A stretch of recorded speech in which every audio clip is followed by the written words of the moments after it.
Well, welcome to early mid something September. Hopefully, I get this out before the season actually opens. Today, we are talking about sight eye relief, particularly as it applies to the changing seasons for hunting or even just shooting at the range when the weather is different than when you originally set up the rifle. Ironically enough, this video came about because I was thinking about archery, not riflery. I was in my head going over the differences between shooting the bow at the range and nice weather and indoors and in the field. And one of the things that came up was, well, what are you doing for gloves? Because your gloves, both at the release end and at the bow end, can change your positioning. Either they can change your draw length or they can change how it feels at your face. And I mean, if you've done any archery, you know that can be pretty significant. That can really change what you're doing. Let me adjust the mic here a little bit. There we go. Hopefully that's not in the frame, but if it is, oh well. But it was angled away from me. So that got me thinking about it for rifles. And I freely admit we're late. This is a video that really should have been out in like July so that you could watch the video. If you didn't already know this, take what you learn and apply it before season starts. Hunting season is rapidly approaching, and now is really not a great time to be making changes to your gear, but there's still time. And if nothing else, this is something to figure out now rather than when you kit up to go to the woods. So, short version. Eye relief is how far back from this point. Okay, let me move this forward. It's how far from here to your eye. Now, depends on the scope, depends on the magnification, depends on a lot of things. But really, most scope designs, regardless of the power setting, you have to be within a very narrow range to have a full field of view and be using the scope properly. Now, you can be a tiny bit closer, a tiny bit further away, not the end of the world, but it does change things. It is not what you want to be doing. You want to be that exact distance, if only to make sure you're in the same position for your whole setup. If you change your head position, your shots don't go the same place. Now, at close range, how much of a difference does that really make? Yeah, I mean, in the interest of setting this up for those longer shots, or just so you've got it right, let's talk about how sight eye relief changes your setup and how it changes based on your body position. So, typical seated position, right? You're pretty much, you put it into your shoulder and you come straight down, right? Now if you're prone, you notice how much further my eye went forward, right? My head comes way further forward. That's critical. That changes the eye relief on your scope in terms of where you have to have the scope move to. That it doesn't change the eye relief of the actual scope, but it changes where you need to position the scope significantly. So if you plan to shoot prone or sitting, set it up that way. You may bias it slightly back toward the other position. For example, most of my scopes, not this one, but most of my scopes are set up assuming that I am shooting prone.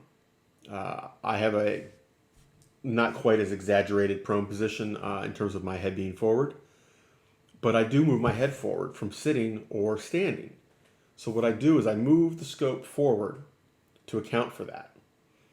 And then if I'm shooting in a position that doesn't naturally do that, I force myself to. It's a less than ideal position, but it gives me the view I need. Now,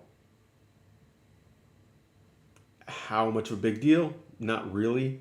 But if you've got a scope that has a very tight eye relief, meaning you can't be very far off from perfect, that can be a big deal. I tend to pick scopes that are more forgiving.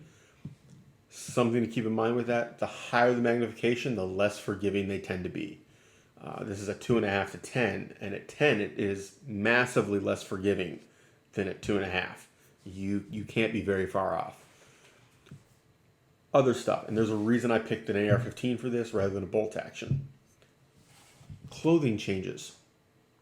I am sitting here, it is early September, September 13th.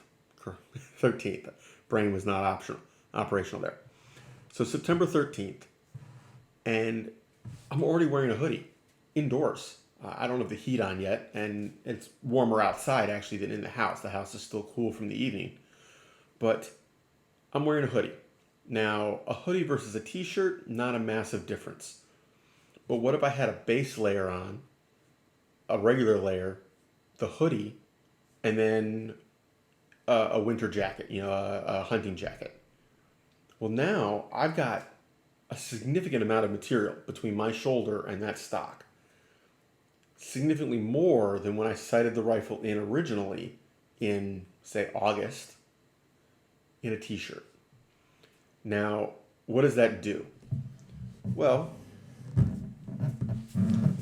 if I was here, maybe now I'm here.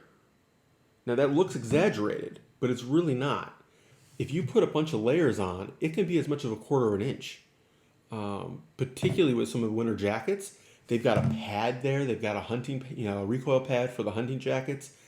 It can easily be 1/4 of an inch. Now, 1/4 of an inch at 2.5, not the end of the world on this scope. At 10x, 1/4 of an inch makes it almost unusable. So figure that out in advance. Now, the reason I use an AR-15 for this is that this is the stock position I keep this in normally. And I apologize for the squeaking. I'm sure that is really annoying on camera. This is the stock position I normally use, right? Yes. Sorry. I hate when people do that. Now, if I'm wearing extra layers,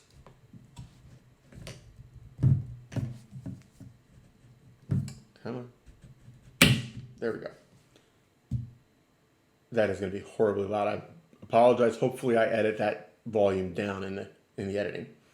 Now I have moved this forward a full position.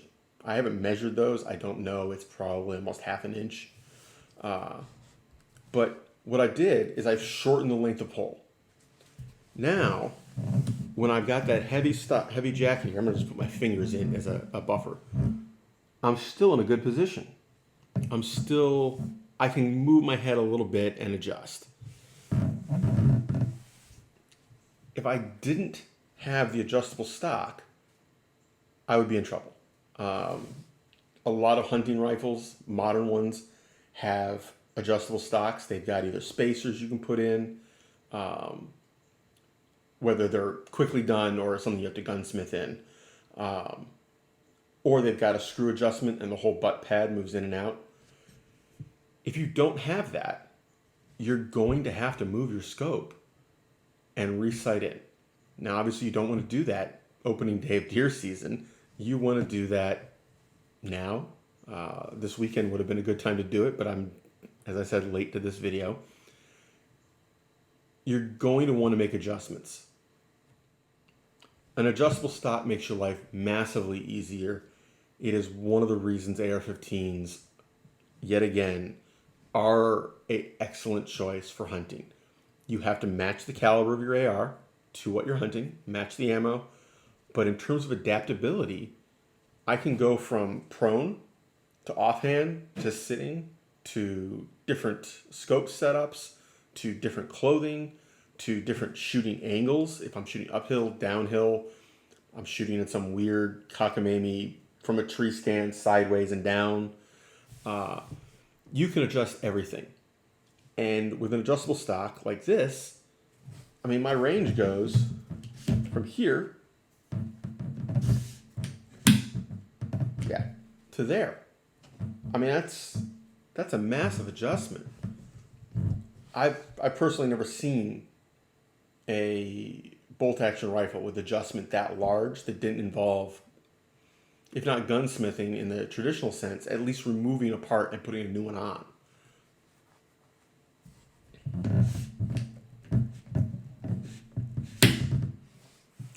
So, that is it. Not a particularly long, complex video, but I thought I should put it out there. It's an important aspect to being ready for hunting season. And I can't imagine I have a ton of hunters on this channel. Most of you probably are too experienced for my channel. But if you're new to this, if you're new to hunting, or even just planning to shoot in the winter outdoors, my range certainly is an outdoor rifle range, and I shoot year round. So absolutely, I take advantage of the ability to adjust my stock. On a lot of my bolt actions, I can add a spacer in the back. I've got ones that I do that for the winter. I add a spacer, just one, and I can wear a winter coat comfortably and still have my eye relief right. So other than that, check with your scope design. Take a look at it. Make sure that you're good at the low end, assuming it's a zoom. Make sure you're good at the low end. Make sure you're good at the high end. The high end is much tighter usually for your positioning. And if you're going to have an issue, that's where it will be. So make sure when you're figuring out your positioning and how much of a spacer you need, what stock position here, can you move your head a little bit to adjust? Do that both the high and the low. It'll make a big difference in your performance. So thank you for watching. Take care. Stay safe. Have a great weekend all. Say hi. Oof. Oof. Oof.